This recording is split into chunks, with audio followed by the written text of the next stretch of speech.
The medieval world of Gaza, Israel, and Palestine was not only a battleground of faith and empire, but also a stage for some of the most unsettling and baffling events in history. Crusaders, caliphs, pilgrims, and peasants all left behind stories that blur the line between miracle, madness, and brutality. In today's video, we uncover 10 of the strangest oddities from the Holy Land during the medieval era.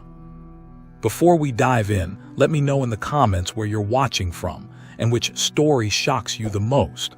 And don't forget to subscribe. Join me as we uncover history's darkest and most bizarre secrets. Number 1. Cannibalism at Marat al-Numan, 1098. In the winter of 1098, during the First Crusade, the army of European knights and foot soldiers found themselves trapped in the Syrian town of Marat al-Numan, just north of modern-day Hama. The Crusaders had marched thousands of miles, endured disease, and fought countless battles. But here, it was not the sword that threatened them most, it was hunger. The town had fallen after a brutal siege, but once its stores were plundered, there was nothing left to eat. Starvation drove the Crusaders to the brink of madness. Contemporary chronicles paint a grim and horrifying picture. When the supplies were gone, knights and common soldiers alike turned to the unthinkable. They boiled the flesh of their enemies, roasted severed limbs over fires, and gnawed on corpses left in the streets. Radulf of Caen, a chronicler who followed the Crusaders, wrote with horror, "Our men roasted the dead Saracens and devoured them with savage mouths."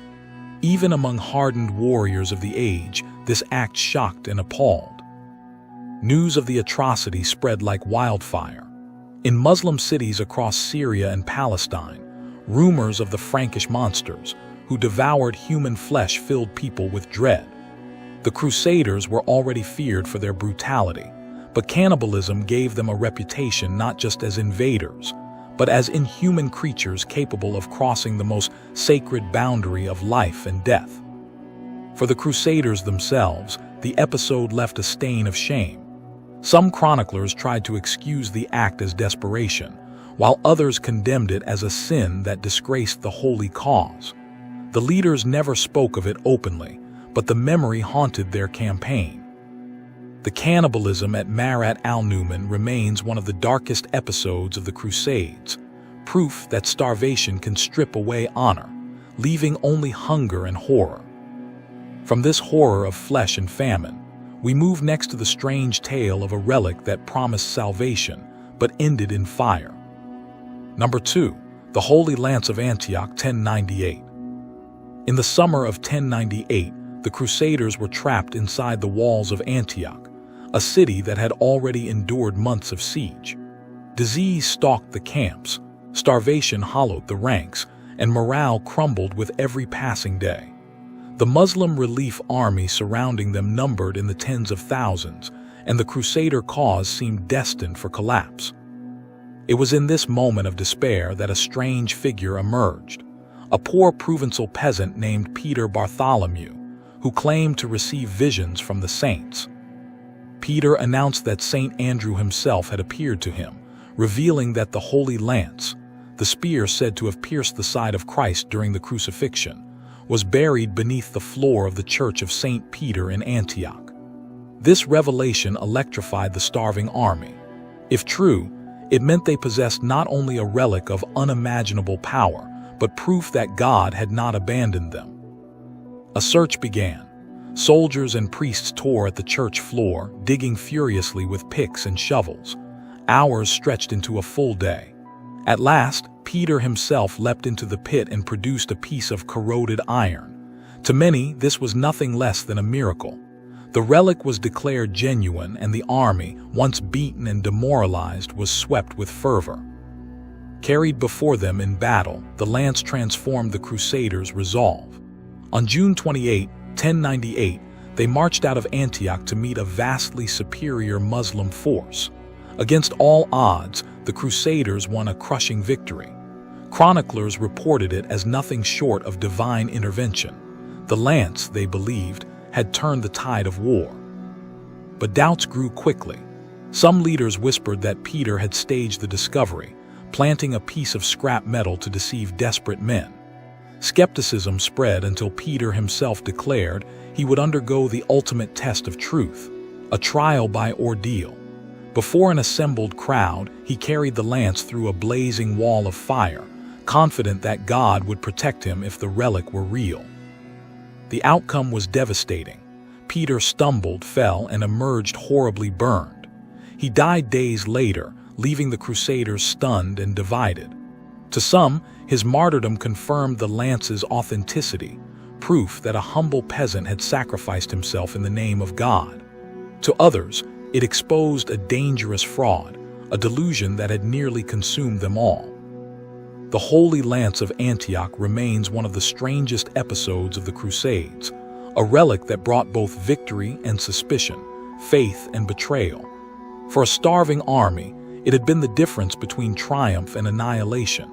Yet its legacy was tainted by fire, casting doubt on whether salvation had truly come from heaven or from the desperate imagination of a dying man.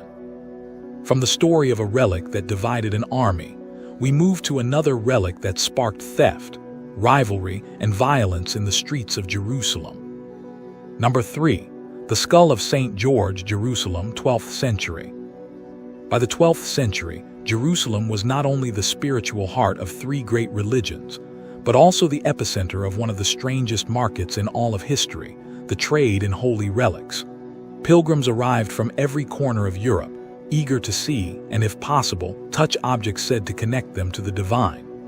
Bones, hair, scraps of cloth, splinters of wood, all were claimed to come from saints, apostles, or even Christ himself. Among the most coveted of these relics was the skull of St. George, the soldier martyr whose legend had spread across both Christian and Muslim lands. To Crusader knights, St. George was the very image of the holy warrior, slaying dragons, defending the faithful, and interceding in battle. Possessing his relic was said to bring divine favor in war and protection from wounds. But in the chaos of Crusader Jerusalem, relics were as much about power as about piety. Rival churches each claimed to house the true skull of St. George. Pilgrims were led into dimly lit chapels where priests unveiled jeweled reliquaries said to hold the saint's remains. Devotees knelt in awe, yet somewhere else in the city, another shrine made the same claim, showing the same relic. The competition often turned violent. Chroniclers describe thefts carried out under the cover of night. As rival factions broke into sanctuaries to steal bones, merchants smuggled relics to Europe, where nobles paid fortunes to own a piece of the Holy Land. Some even accused clergy of forgeries, carving bones from common graves and passing them off as saints. Possessing a relic like the skull of St. George was more than a religious matter, it was political. Kings and bishops paraded relics to inspire troops or legitimize authority. Knights carried small fragments into battle, believing the saint himself rode beside them. For Muslim chroniclers, watching their enemies cling to bones as weapons of faith only deepened the perception that the Franks were both dangerous and strange. In a city already torn apart by holy war, the relic trade added a surreal layer of greed, devotion, and deception. The skull of St. George became less an object of worship than a prize in an unholy contest, a sacred fragment turned into currency in the power struggles of the Crusader kingdom. From relic rivalries and stolen skulls, we move next to the strange bond of civility between sworn enemies on the battlefield. Number 4. The Sultan and the Crusader King, Jerusalem, 1192. The late 12th century saw one of the fiercest and most dramatic chapters of the Crusades, the clash between Richard the Lionheart, King of England, and the Muslim Sultan Saladin. Their armies battled across the Holy Land, from the bloody fields of Acre to the scorching plains outside Jerusalem. Yet amid the brutality of the Third Crusade, a strange and almost contradictory story emerged, one of mutual respect, honor, and even friendship between two sworn enemies. Richard was famed in Europe as the very image of the chivalric warrior, tall, imposing, and unrelenting in battle. Saladin, on the other hand, was celebrated in the Islamic world not only as a military genius, but as a ruler of piety and mercy. Their rivalry might have been expected to produce nothing but hatred, and yet both men seemed drawn to a code of conduct that transcended religious boundaries. Chroniclers recorded several astonishing moments. When Richard fell gravely ill with fever during the campaign, it was Saladin, not his fellow kings of Europe, who came to his aid. The Sultan sent gifts of fruit and cool water, and even arranged for snow to be transported from the mountains to soothe his enemy's burning skin. On another occasion, he offered his own court physicians to treat Richard, despite knowing that the king, if restored to health, would return to the battlefield against him. The gestures were not one-sided. Richard, in turn, showed mercy to Muslim prisoners at times when his fellow Crusader leaders demanded slaughter. The two even exchanged lavish gifts. Saladin sent fine Arabian horses, while Richard offered expensive weapons and jewels. Their interactions became the stuff of legend, fueling rumors of secret truces, or even of a marriage alliance between Richard's sister Joanna and Saladin's brother, an alliance that, had it occurred, might have forever altered the destiny of Jerusalem. Yet for all the courtesy, the war itself remained relentless. Neither Richard nor Saladin would yield Jerusalem, the ultimate prize. Their negotiations stretched on for months, punctuated by battles of terrifying ferocity. In the end, both leaders recognized the futility of endless war. In 1192, they agreed to a treaty. The city of Jerusalem would remain under Muslim control, but Christian pilgrims would be allowed to visit freely, protected from harm. To many on both sides, this outcome was unsatisfying, a compromise rather than a triumph. Yet the relationship between Richard and Saladin endured in memory long after the crusade itself ended. To Christians, Richard was the lion-hearted king who fought Saladin to a standstill.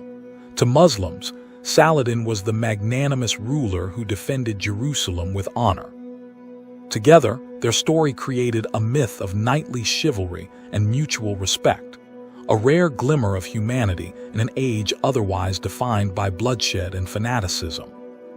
The legacy of their rivalry is still told today, not as a tale of bitter enemies, but as an example of how respect could exist even amid the most brutal wars. It remains one of the strangest and most remarkable oddities of the medieval Holy Land, that the fiercest of battles could also give rise to one of history's most unlikely friendships. From royal courtesies that blurred the line between enemy and ally, we now turn to the chilling monuments of death that left no room for compassion. Number 5. The Tower of Skulls, Gaza, 13th century. In the 13th century, Gaza, an ancient city at the crossroads of empires, became the site of one of the most chilling displays of medieval warfare.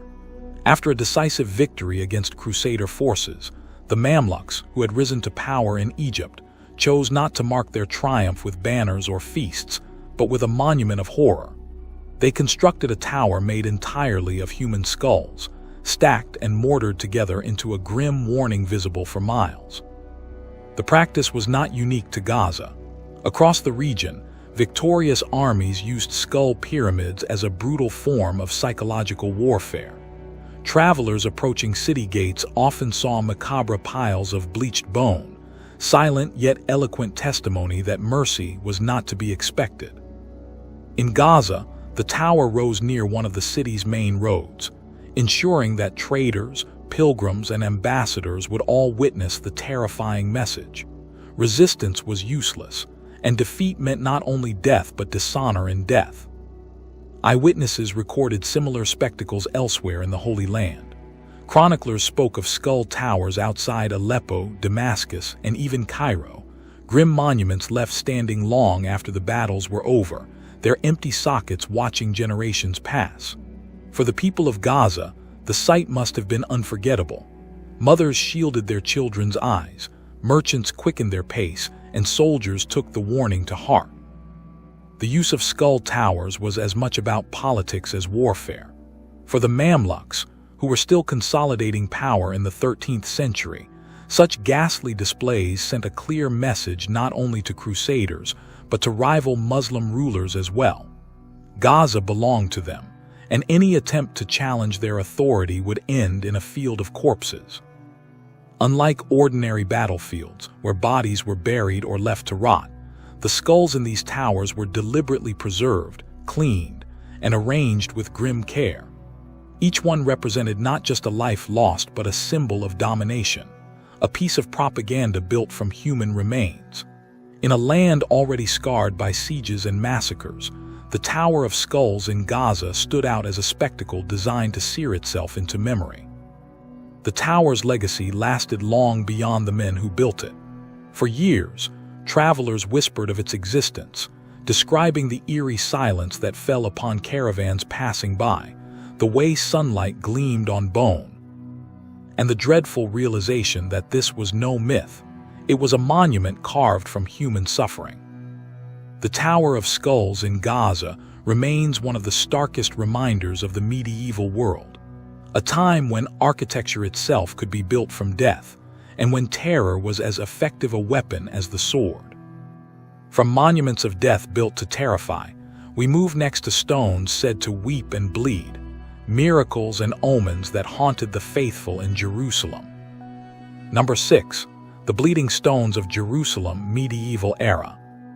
Jerusalem, the Eternal City, was a center not only of devotion, but also of wonder and mystery. Among the most enduring tales from the medieval era were the accounts of bleeding stones, pavement and walls near holy sites said to weep red tears or exude drops of blood when struck. Pilgrims, monks, and chroniclers reported that stones along the Via Dolorosa, near the Church of the Holy Sepulchre, and close to other sacred locales sometimes bled during moments of strife, such as sieges, crusader attacks, or periods of moral decay. These phenomena were interpreted as divine signs. The faithful believed that the earth itself mourned Christ's suffering and the ongoing violence that desecrated holy ground.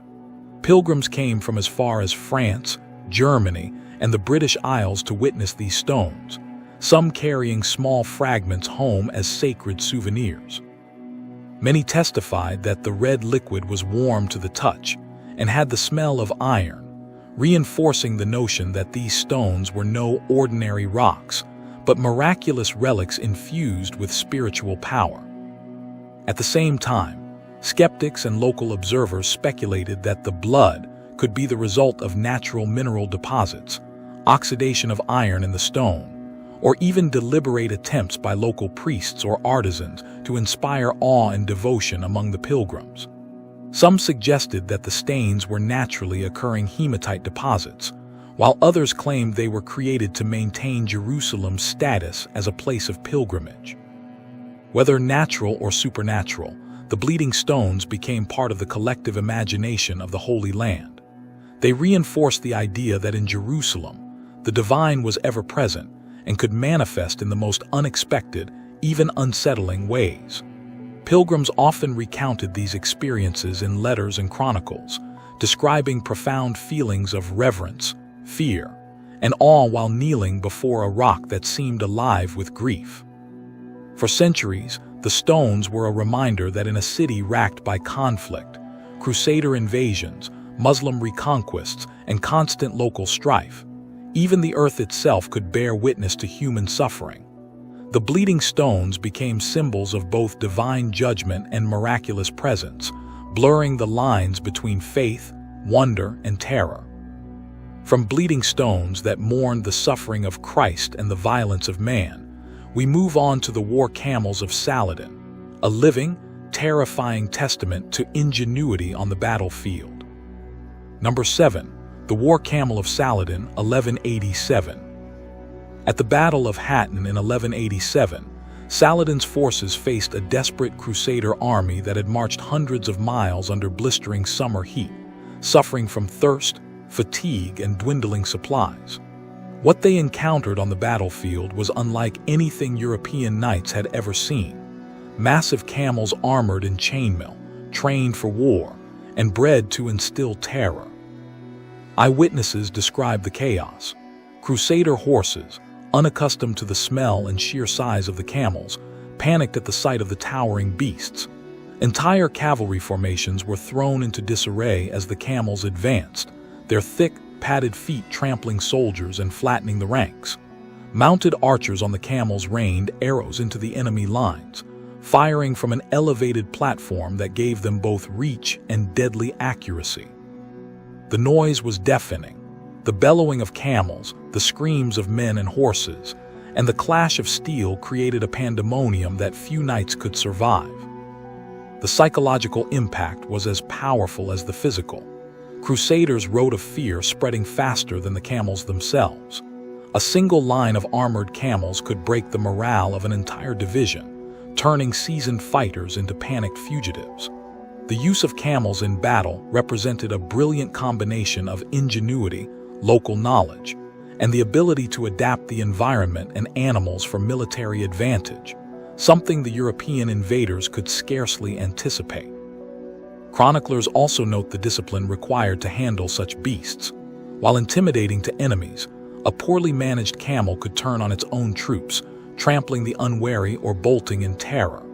Saladin's forces, however, had trained them carefully, coordinating their advance with infantry and cavalry to maximize both chaos and destruction. The camels were more than animals.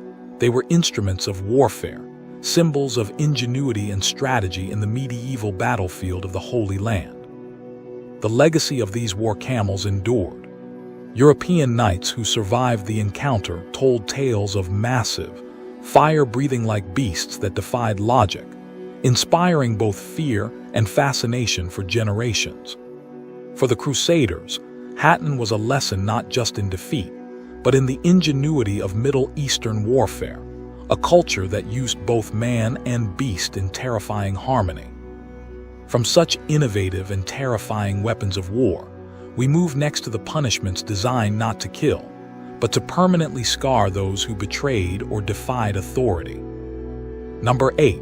Blinding and mutilation, Jerusalem, 12th century. In the Crusader kingdom of Jerusalem, betrayal was punished not merely with death, but with calculated, excruciating cruelty designed to make survival itself a sentence. Medieval chronicles describe nobles and military commanders who would order captured traitors, deserters, or political rivals to be blinded, mutilated, or branded before being released back into the world. This was justice as spectacle, punishment as theater, a way to strike terror into entire communities without necessarily executing the condemned outright. One account details a group of captives caught plotting rebellion. Their eyes were pierced or gouged with hot irons, rendering them blind, while other prisoners were branded with fiery symbols of shame on their foreheads and hands. The survivors were then sent staggering back to their villages, each a living warning to anyone who might consider treachery. Some were forced to walk long distances, unassisted, so that each step of agony could be witnessed by others. The effects were devastating, both physically and psychologically. A man who lost his sight in this manner would never again be able to fight, farm, or fully participate in society. His mutilated body became a walking emblem of the ruler's absolute authority, a grotesque display meant to enforce obedience across the kingdom. Even families of the punished were shamed, seeing their kin returned as hollowed-out shadows of men they once knew. This kind of punishment was not confined to Christian rulers. Muslim leaders in the region also used similar methods to maintain control, proving that in the medieval Holy Land, cruelty transcended religion. Justice was measured not only in life or death, but in the public demonstration of suffering, ensuring that the consequences of disobedience were visible to all. Despite its horror, the practice was methodical. Executioners trained in precise mutilation, ensuring that punishment would terrify but not kill outright, a delicate balance between cruelty and survival. The line between justice and terror was thin, and the medieval population lived with the knowledge that a single act of betrayal could leave them forever maimed, their body and dignity torn away. From such gruesome methods of enforcing loyalty, we move next to visions and miracles that sustained leaders in the midst of constant fear. Number 9. The Dream of King Baldwin, 12th century. Among the most tragic and extraordinary figures of the Crusader states was Baldwin IV, the so-called leper king of Jerusalem. Stricken with leprosy at a young age, Baldwin's body slowly deteriorated. His hands became numb, his face marked with lesions, and his strength waned over time. In a world where kings were expected to lead armies and command respect through presence, Baldwin's illness could have made him a figure of pity. But instead, it became part of a legend that blended horror, faith, and awe. Despite his debilitating disease, Baldwin repeatedly led armies against Saladin and other invading forces. Chroniclers marveled at his courage, noting that he often rode to the front lines, sword in hand, inspiring his men with both authority and sheer willpower. To many, it seemed impossible that a man so frail could wield such influence over seasoned knights and the course of battles that would shape the Holy Land for generations. Baldwin's reign was also marked by strange visions. He claimed to see angels guiding his decisions, dreams in which saints instructed him on strategy, and portents foretelling the outcome of campaigns. These visions were not mere superstition. They became central to his identity as a ruler. Soldiers followed him not only because of his command, but because they believed he carried divine favor, that the hand of God rode with him even as his body betrayed him. Tragically, Baldwin's illness progressed relentlessly. By his 20s, he could barely walk, his fingers curled and useless, yet he continued to sit on the throne and hold councils, relying on advisors and scribes to communicate his orders. His short life was a testament to the resilience of the human spirit, the burden of leadership, and the ways faith and determination could elevate a ruler above mortal weakness. The Leper King's story also carried a symbolic weight. It reflected the precariousness of the Crusader states themselves, small Christian enclaves surrounded by powerful Muslim forces, fragile yet defiant. Baldwin's triumphs and suffering became inseparable from the mythology of Jerusalem during this turbulent era. From Baldwin's leprous visions of divine guidance, we move on to the fearful vigils held over the dead in Jerusalem and across Palestine. Number 10. The Corpse Watch of Jerusalem, 12th to 13th century. In Jerusalem and across Palestine, the boundary between life and death was fragile and constantly feared. Families and communities rarely left the dead unattended, engaging in what became known as the Corpse Watch. The rationale was chilling. If a corpse were left alone, it might rise as a revenant, a restless, vengeful spirit capable of terrorizing the living. Such fears were not born of mere superstition. In a world plagued by sudden disease, famine, and constant warfare, the unexpected death of a loved one was often taken as a warning from the divine or a portent of doom.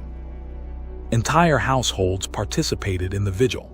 Torches flickered in darkened rooms and stone courtyards, casting long shadows over the still figure of the deceased. Families whispered prayers and incantations, chanting psalms or reciting protective formulas to ensure the body did not awaken. Neighbors sometimes joined the watch, taking shifts through the night while watching for signs of movement, strange noises, or unnatural postures. Chroniclers of the time recounted stories of villagers who swore they saw hands twitching, eyes opening, or the dead sitting upright, driving terrified families to dig up graves and perform emergency rituals. The measures taken were extreme. In some towns, stakes were driven through hearts, corpses were decapitated, or entire bodies were cremated in small pyres to guarantee they could not return. Priests performed repeated blessings, sprinkling holy water, reciting exorcisms, and sometimes consecrating entire rooms or cemeteries.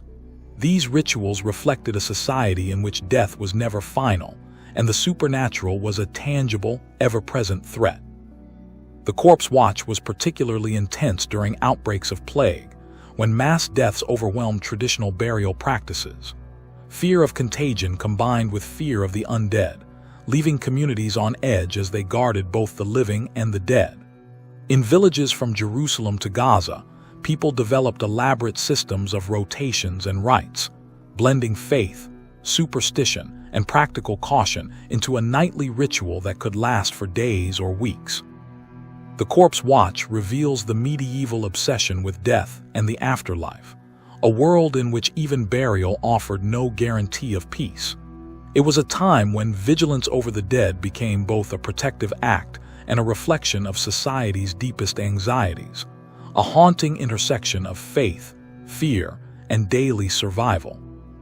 From cannibal nights to bleeding stones, from war camels to corpse watches, the medieval Holy Land was a place where faith, fear, and violence shaped the strangest of traditions.